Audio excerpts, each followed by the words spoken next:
And we're back again, everyone. Once again, pondering whether yesterday's great and late escape at Fir Park is a turning point for this team this season, or is it just 3 points that mask a struggling Celtic side that is destined to win nothing this season? I can't promise any answers in that regard on this video, but we are going to chat a fair bit about what happened yesterday in Lanarkshire, and there is so much to get through. Let's start with the league table. This is what it looks like. We now have 11 league matches to go. It is as you were at the top, Celtic 2 points behind Rangers, but of course that only tells a fraction of the story. We are absolutely hanging on by our fingernails in this title race. Make no mistake about it. This Celtic team is getting away with really poor performances at the moment, and that is not going to last. We have to improve because, wow, you look at the 5 games we've had so far in 2024 in the league, and we could have won none of them. Okay, the first one against Ross County, yeah, like maybe that's a little bit of a stretch there, but they had chances late in that match and throughout the game, to be honest. The other 4 league matches we've had this year, like, wow, 2 draws, 2 of them won so late, and it is like, oh, it's just so amazing that we've actually managed to win away to Hibs in Motherwell, because had we not, things would have looked a hell of a lot worse than they are at the moment. Brendan Rodgers was quoted after the game as saying, even if we draw the game today, 4 points is not a lot in my experience. I've been 5 points ahead with 3 or 4 games to go, so 4 points would have been nothing. That kind of quote from Brendan Rodgers just sums up the kind of laid back approach that we've seen, almost complacent approach that we've seen this season from, well, everyone in power at Celtic.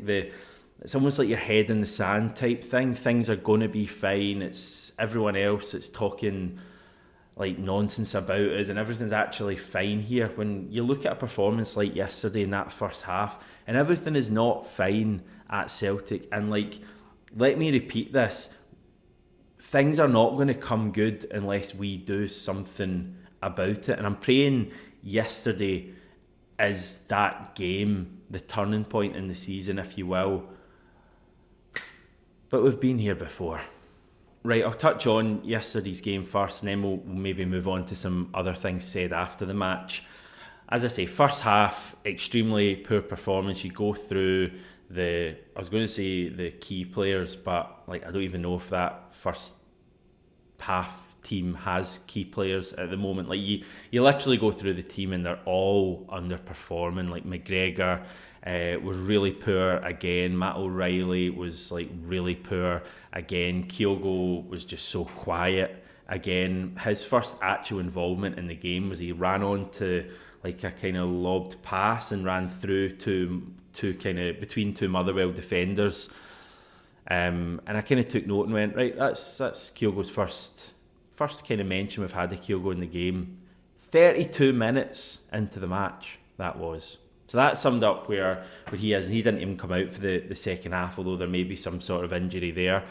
Adam Idah, gives you effort, but not a lot else at the moment. Nicholas Kuhn, putting it politely, just lacks any sort of conviction and doesn't even look like he kind of wants to play for Celtic at the moment, even though, it is early days for him. The 2 centre-backs were so slack in possession and so easily got behind. I was getting deja vu seeing Thelonious Bear, that's his full name, running in behind. It happened 3 or 4 times, the exact same ball and the exact same run. The full-backs weren't much better in that first half. It was just really, really poor stuff. Off the top of my head, I think we created 1 chance in that first half. Through ball from McGregor to Kyogo, like, decent chance. To be fair to Motherwell, they probably had like 3 or 4 times they cut us open, including that brilliant first goal. But that first half performance, to me, and I don't know if I've actually said this before this season, but it looked like a team who weren't playing for the manager. Like, it was maybe as bad as we have been at times. like that was the first time I really looked at it and went, yeah, this is absolutely gone. Like we're not going to win this game, and even if we do win this game, I don't have any real hope for us for winning the league. Things do change though. Now Rodgers makes the change at half time. He brings Kyogo off. He puts Adam Idah on. Idah scores 5 minutes after coming on from a Greg Taylor cross. It's a brilliant cross from Greg Taylor. It's like just such a good header from Idah. I don't know about you, but that kind of clambering over someone and bulleting a header in is like my favourite type of goal, full stop. And Celtic don't score many of them. I can't actually remember the last brilliant header we scored. Maybe you'll be able to help me out. Maybe I'm missing some obvious goal. I think O's maybe scored a few headers at the end of last season or whatever, but it's maybe the Hibs one actually now. I think he scored from a corner, and that was a great header. That might be the last one. Idah's yesterday may have been even better. So at that stage, we've equalised, I think 51, 52 minutes, something like that. You're kind of calm again. We've got, loads of time, and the team's kind of looking like they can maybe win the game. And I just want to say, like, second half, I'll come on to the real positives of the second half. Don't worry, I'm going to actually spend the majority of the video being positive, believe it or not. But I do just want to say, like, the quality for me still wasn't there in the main. I mean, there was a period when Greg Taylor, I think within about 5 minutes, he gave the ball away about 4 or 5 times, like literally just passed it to the Motherwell player.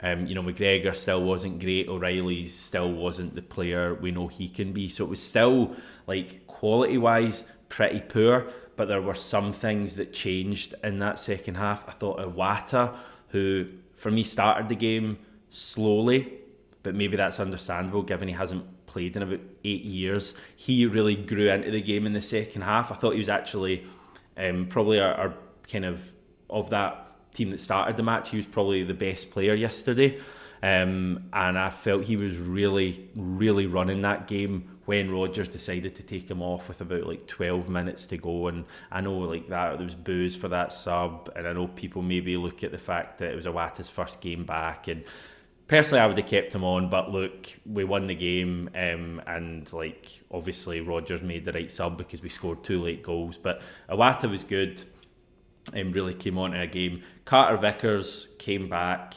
immediately, to me, made a huge difference. Motherwell kind of stopped getting that out ball to bear, and it was like relentless Celtic attacking, I felt, for the last kind of 20-25 minutes. Like, Carter Vickers didn't do anything spectacular, but he did what he's done since he's come to the club, and he's just such a calming, consistent presence, and just such a good defender, and calms everyone around him as well. So I thought that was one, major takeaway from yesterday that we may come back to.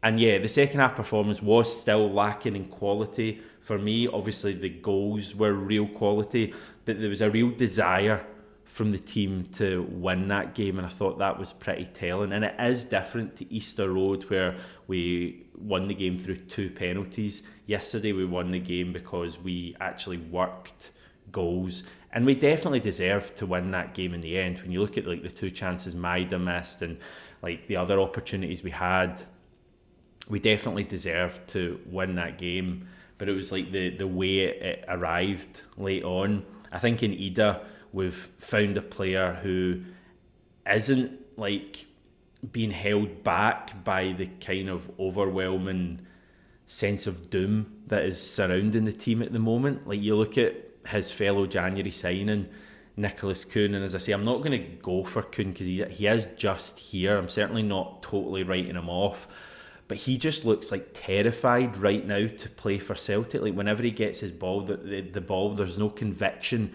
in what he does. He looks as if he just doesn't want it and wants to give the ball away as quickly as possible. And if that has to be to an opposition player, he seems like he's absolutely fine with that. Just isn't working for him at the moment, needs to be taken out of the firing line. Idah is like the complete opposite. I would still argue he's got his limits as a player. Like, he's not at the level of Kyogo, but he is so obviously a better fit than Kyogo for what we're trying to do at the moment. And that in itself is, for me, a major issue in what we're trying to do, because Kyogo is like our outstanding forward who's been like reduced to a shadow of the player this season, and that's really sad. But Idah at the moment is the confident one. And yeah, those two finishes yesterday, like we've spoken about the first one, it's a brilliant header. The second one's great as well because he allows the ball to kind of roll over to his left side and takes it with his left foot rather than thrashing at it with his right. It was a real sign of a confident finisher. And also the fact that maybe been lost is he's actually involved in the build-up to that goal, and he kind of drops in and lays the ball off. And it's not actually a brilliant layoff, but even the fact he drops in, I think he puts it to O'Reilly, creates space in behind for Alistair Johnston to run into, and it's that space in the end where Johnston crosses for Idah to finish. So yeah, Idah, brilliant. The other player for me who made a telling difference yesterday was Yang. Again, we've touched on Kuhn, but when you go from that kind of performance from Kuhn and you bring Yang on, and listen, Yang again is like incredibly raw. But the one thing about Yang is that he tries things and he gets involved and he kind of takes responsibility. He doesn't really hide in games, and that's why like when Yang's bad, he's spectacularly bad. Like Lazio away was bad, or was it Feyenoord? I can't remember. I think it was Lazio. And St Johnstone away, when he got hooked at half time, I think he was like horrendous, kept getting caught offside. But for as frustrating as that was, he wasn't hiding, he kept getting involved. And I think he's another one who has to be in our starting lineup at this point, like ahead of Kuhn. Now, I don't think you can make any sort of grand statement about Yang or possibly even Idah and say that those guys are the answer for the rest of the season. I think there's a world on Wednesday night where Yang starts and doesn't do anything. Like, I think that's a possibility. But we kind of don't have any other option right now. We just need to go with the players who seem like they're in some sort of form and at the very least have a bit of confidence. And Yang and Idah do have confidence. So those two big positives from yesterday. Iwata for me is a positive. I thought he made a difference yesterday. I think he'll make more of a difference and be better for having that game under his belt. And for me, Cameron Carter-Vickers is the big positive. I think, touch wood, and that is wood, he can stay fit. He's going to make such a difference to that defence, and that in turn I think will calm even the attack down and give us more of a kind of springboard to go forward. So I don't think you can underestimate how big an impact having Carter-Vickers back. And obviously the other positive is we managed to win the game. It really isn't fun watching Celtic at the moment. It's like a real struggle. And it's been like that for virtually every game of 2024, and obviously going further back, there's been so many of those kind of examples this season on the whole. But despite all that, we're somehow digging in, and I just keep thinking, I don't know what I keep thinking, to be honest. No, I just wonder if there's just something there. And there's just going to be that moment where we just click, or even if it's not click to be perfect, just raise the performance levels. As yesterday the day? Please let yesterday be the day. I've still got huge doubts about that. As I say, it's been probably a million times now. We've talked about turning points. I put a tweet out after the game, and so many of the replies were, "Yeah, we've heard that before." And we have. But as football fans, what else can we think? I mean, do we just look at it and go, nah, we're gubbed, what's the point, man? Oh, life's crap. Let's just let's try and just look at some sort of positivity. We all know this is not a good Celtic team, but maybe the team are just clinging on. Well, they certainly are doing that, and maybe that's going to bear fruit as time goes on. It's a huge week coming up. Dundee at home on Wednesday night, and then Hearts away on Sunday. I don't think we can even look at Hearts, to be honest, because we're not good enough at the moment to take any match for granted. And it's, as I said 5 minutes ago, it's one match at a time. I know football players and managers always use that, but with Celtic right now, it's never felt more pertinent and true, the fact that it's one match at a time, and we just need to tick off a match. And no matter how hellish it is, like yesterday in Easter Road victories are all that really matter right now. And yeah, yesterday, if you found that tough, get ready, buckle up for far more of them between now and the end of the season. It's going to be one of those dramatic ends to the season, I think. Just a couple of things I wanted to point out on the match. I thought there was a really rash challenge. I think it was from Dan Casey of Motherwell on Nicholas Kuhn right at the start of the second half. Now, nobody really seemed to make much of this. It was the one you may remember. Kuhn was kind of running into the box, probably one of his rare runs of the day, and two Motherwell players kind of came on and both put in tackles, but it was Casey in particular. Now, we often hear that you don't need to actually make contact with the opposition player for it to be like a red card, and I'm not saying it's a definite red card, but I think like he loses control and is 2 feet off the ground in that tackle, and like the studs are showing, and he could have seriously injured Kuhn or his own player had he properly connected. I thought that was a really bad tackle that no one's speaking about. And the other thing is we should have had a penalty in that second half, a handball at one stage, and again I can't believe that wasn't looked at. And just to show that I'm fair to an extent, VAR taking a look at that butcher tug back and Idah for a red card for me was a nonsense. Like, never a red card. No idea why Willie Collum has been sent to the monitor to look at that. So it was a weird day officiating wise, but yeah, we got the victory. Maybe a weird day for Brendan Rodgers after the match as well. Speaking to the media now, we've touched on the 4-point thing already, and that not being a big deal. He did say that in a few of the various interviews he did. Like, maybe he has a point. 4 points with 11 league games to go maybe isn't a great deal, but like, let's not kid ourselves on. Had we dropped 4 points behind yesterday, it would have like looked very difficult. We really can't afford to drop further than 2 points behind at the moment. Rodgers also, a line he kept repeating was, there's a story being written about this group, so we will write our own story. Again, going back to the narrative thing that he spoke about after the St Mirren Cup game, again trying to build a siege mentality. Again, I have no problem with that if that's going to inspire the team. It didn't seem to really work after St Mirren because we then put in that awful display at home to Kilmarnock a week later, but maybe again this is the time where it does work. He also ended a BBC interview early, kind of walked off, was being interviewed by Jane Lewis on BBC Sports Sound, and she wanted to find out more about the narrative that Rodgers was talking about, and he clearly wasn't fancying chatting to her, and walked off. Now, I've not got a problem with that. Actually quite like it, to be honest. I think as fans we quite take to that kind of thing, and like showing the media and all of that thing, so that was fine. You may have seen as well that he did use the phrase "good girl" to Jane Lewis, and obviously a lot being made of that. Didn't personally like that phrase. I thought it just was a bit kind of, made me feel a bit uncomfortable when he said it. But yeah, we are talking about Brendan Rodgers here, a guy who, what was it at the start of the season when he was walking into Celtic Park and a fan kind of shouted, "Love you, Brendan, good to see you back," and he just looked at her and went, "Okay." Yeah, that's what we're dealing with here, so yeah.